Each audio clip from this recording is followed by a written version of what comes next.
نبی کریم صلی اللہ علیہ وسلم کے پہلے اس نے قدموں پہ سجدے کیے. صحابہ کہنے لگے حضور ہمیں بھی اجازت دیں. فرمایا وہ تو بے زبان ہے, اسے تو پتہ کوئی نہیں. پیش نظر ہے وہ نو بہار, سجدے کو دل ہے بے قرار. روکیے سر کو روکیے, یہی تو امتحان ہے. فرمایا اسے کیا پتا, تم تو مکلف ہو شریعت کے, تمہیں اجازت نہیں ہے. اور اعلیٰ حضرت نے 2 ٹوک لکھا ہے. فرمایا سوائے خدا کے کسی کو تعظیمی سجدہ بھی حرام ہے. یہ نوٹ کر لیں میری بات. اور اعلیٰ حضرت نے فتاوی رضویہ میں لکھا ہے کسی قبر پہ جاؤ تو 4 ہاتھ دور کھڑے رہو. اللہ کرے آپ کو سمجھ آئے. کتنے ہاتھ؟ 4 ہاتھ دور کھڑے رہو, سورۃ فاتحہ پڑھو, درود شریف پڑھو. جس قبر پہ گئے ہو ان کی روح کو اصال ثواب کرو, ان کے وسیلے سے دعا مانگو. اعلیٰ حضرت فرماتے ہیں قبر کو سجدہ بالاتفاق حرام ہے, طواف قبر کا کرنا بالاتفاق حرام ہے. بوسہ لینے میں اختلاف ہے کہ جائز ہے کہ ناجائز ہے, لیکن بوسے سے بھی چونکہ شک پڑتا ہے تو فرماتے ہیں احمد رضا کی رائے یہ ہے کہ بوسہ لینے سے بھی بچا جائے. وہ آ گیا تو اس سے اگلی باتیں کرتا ہے, بس خاموش رہ, باادب رہ اور پیچھے رہ. تو حضرت تمیم داری کہتے ہیں یہ حدیث اعلیٰ حضرت نے لکھی ہے لمن والعلا میں. فرماتے ہیں کہ اونٹ نے پہلے سجدہ کیا, قدم چومے, پھر اس نے حضور کے کان میں کوئی بات کہی. روزے دے دوالے نے غلامہ دیاں ٹولیاں, ایک پہ سن دے کروڑاں دیاں بولیاں. یعنی اونٹ نے بات کی تو حضور نے وہ بھی سن لی. اعلیٰ حضرت کہتے ہیں جو پناہ میں آتا ہے بچ جاتا ہے. کہتے ہیں رسول کریم نے نا اونٹ کی پشت پہ ہاتھ پھیرا اور اللہ کے محبوب فرمانے لگے فکر نہ کر, اب تو آ گیا ہے نا, تو جیسے تو کہے گا ویسے ہی ہو جائے گا, جیسے تو کہے گا ویسے ہی. ابن ماجہ میں موجود ہے, پر میں چونکہ فاضل بریلوی رحمۃ اللہ علیہ کی کتاب سے پیش کر رہا ہوں الامن والعلا سے, تو میں اسی انداز میں پیش کر رہا ہوں جس انداز میں وہاں ہے. حضرت تمیم داری کہتے ہیں کہ ہماری سمجھ میں بات کوئی نہ آئی. تھوڑی دیر گزری تو کچھ لوگوں نے ہاتھوں میں رسیاں پکڑی ہیں, خنجر پکڑے ہیں, دوڑے آئے, یا رسول اللہ یہ ہمارا اونٹ ہے. حضرت تمیم داری کہتے ہیں میں نے دیکھا کہ جب وہ آ گئے نا خنجر لے کے تو اونٹ حضور کے پیچھے چھپ گیا. آج لے ان کی پناہ, آج مدد مانگ ان سے. وہ حضور کے پیچھے چھپ گیا. تو کہتے ہیں کہ نبی کریم صلی اللہ تعالیٰ علیہ وسلم نے فرمایا کیا مسئلہ ہے بھائی؟ یا رسول اللہ ہمارا اونٹ ہے. ذبح کرنے لگے تھے دوڑا ہے. تو حضور فرمانے لگے وہ تو تمہاری شکایت کر رہا ہے. وہ کہتا ہے یا رسول اللہ میں نے برسوں ان کی نوکری کی, برسوں میں نے بڑی نوکری کی. صحیح کہتا ہے یا رسول اللہ؟ ٹھیک کہتا ہے. حضور اب بوڑھا ہو گیا ہوں, تھوڑا زیادہ بوجھ نہیں اٹھا سکتا, تو مجھے ذبح کر کے کھانا چاہتے ہیں, میں مرنا نہیں چاہتا. نبی کریم فرمانے لگے اچھے لوگ یہ صلہ دیتے ہیں. انہوں نے عرض کی حضور آپ حکم کر دیں, ہم اس کو چھوڑ دیتے ہیں یا رسول اللہ, نہیں ذبح کریں گے, خدمت کریں گے. حضور فرمانے لگے نہیں, اب میرے پاس آیا ہے نا, اب میں نے واپس نہیں کرنا. آج ہو گیا ہے, آج لے ان کی پناہ, آج مدد مانگ ان سے, آج ہو گیا یا رسول اللہ پھر رکھ لیں. حضور نے فرمایا نہیں بھائی پیسے بتاؤ کتنے ہیں. یا رسول اللہ نہیں کچھ نہیں. نبی کریم علیہ السلام نے فرمایا نہیں بتاؤ کتنے, بتاؤ کتنے. انہوں نے کہا حضور ایک دفعہ ریٹ لگایا تھا تو 100 دینار لگا تھا. حضور نے فرمایا بلال دے دو 100 دینار. 100 دینار دے دیا. اعلیٰ حضرت فرماتے ہیں دیکھو ان کی پناہ میں آنے کی برکتیں کتنی ہیں. ان سے کہا تم جاؤ, وہ چلے گئے. حضور نے پشت پہ ہاتھ پھیرا, فرمایا جا تو آزاد ہے. حضرت تمیم داری کہتے ہیں وہ پہلے گیا پھر پلٹ کے آیا. اس نے نبی پاک کے کان میں کو بات کی, کئی باتیں کی, پر میں ایک بات کرتا ہوں, کئی باتیں کی, ایک بات کی تو حضور رو پڑے. اونٹ چلا گیا, ہم نے عرض کی حضور یہ کیا کہہ گیا ہے؟ تو محبوب فرمانے لگے یہ کہہ گیا یا رسول اللہ جس طرح آپ نے مجھے چھری سے بچایا ہے, میں دعا کرتا ہوں اللہ آپ کی امت کو جہنم سے محفوظ فرمائے. اللہ جہنم سے بچائے آپ کی امت کو, اس طرح مجھے چھری سے آپ نے محفوظ کیا. اعلیٰ حضرت فرماتے ہیں کن چکروں میں پڑے ہوئے ہو, کن چکروں میں؟ پیسوں کی پناہ لیتے ہو, عہدوں کے پیچھے چھپتے ہو, دولت کے پیچھے چھپتے ہو, تعلقات کے پیچھے چھپتے ہو. فرمایا مصیبت آئے گی تو یہ سارے ہٹ جائیں گے.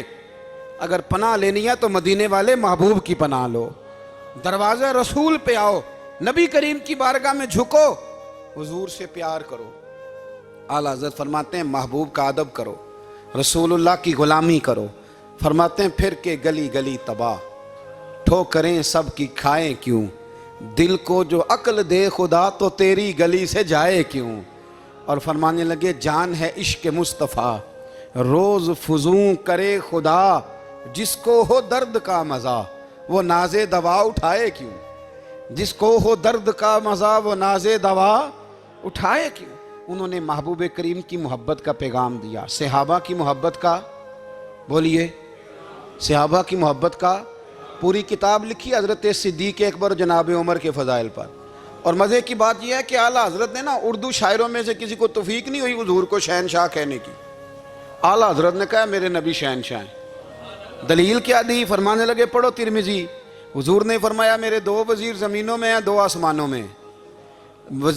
زمین کے 2 وزیروں کے نام ابو بکر اور عمر ہیں, آسمان کے 2 وزیر ہیں جبریل اور میکائیل.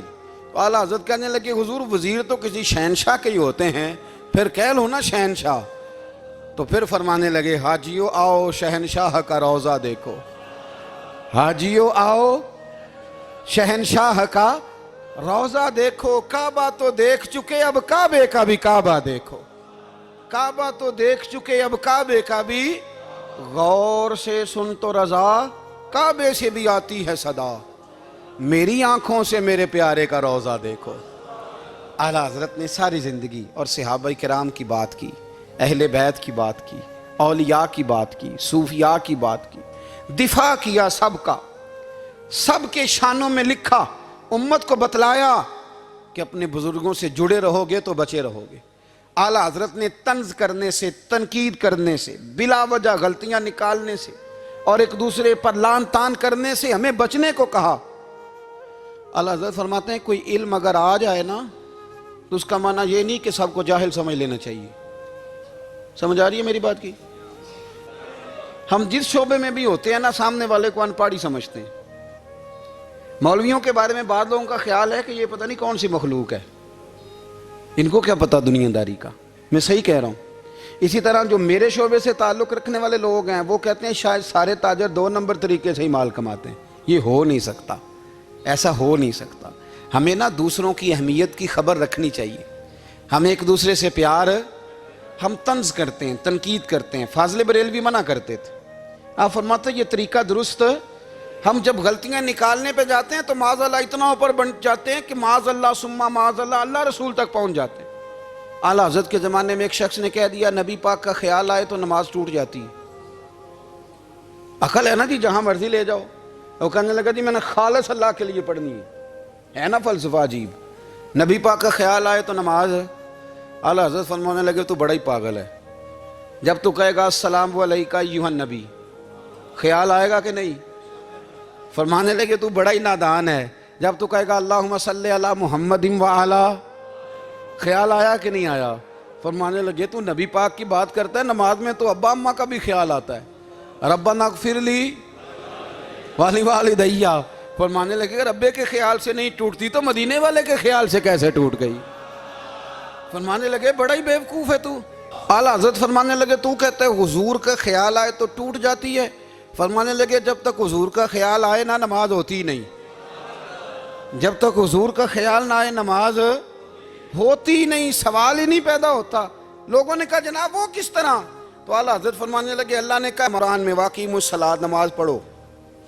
یہ نہیں بتایا کتنی پڑھنی ہے, اور یہ بھی نہیں بتایا فجر کی کتنی پڑھنی ہے, یہ بھی نہیں بتایا ظہر کی, یہ بھی نہیں بتایا قیام کیسے کرنا ہے, ہمیں یہ بھی نہیں بتایا رکوع کیسے کرنا ہے.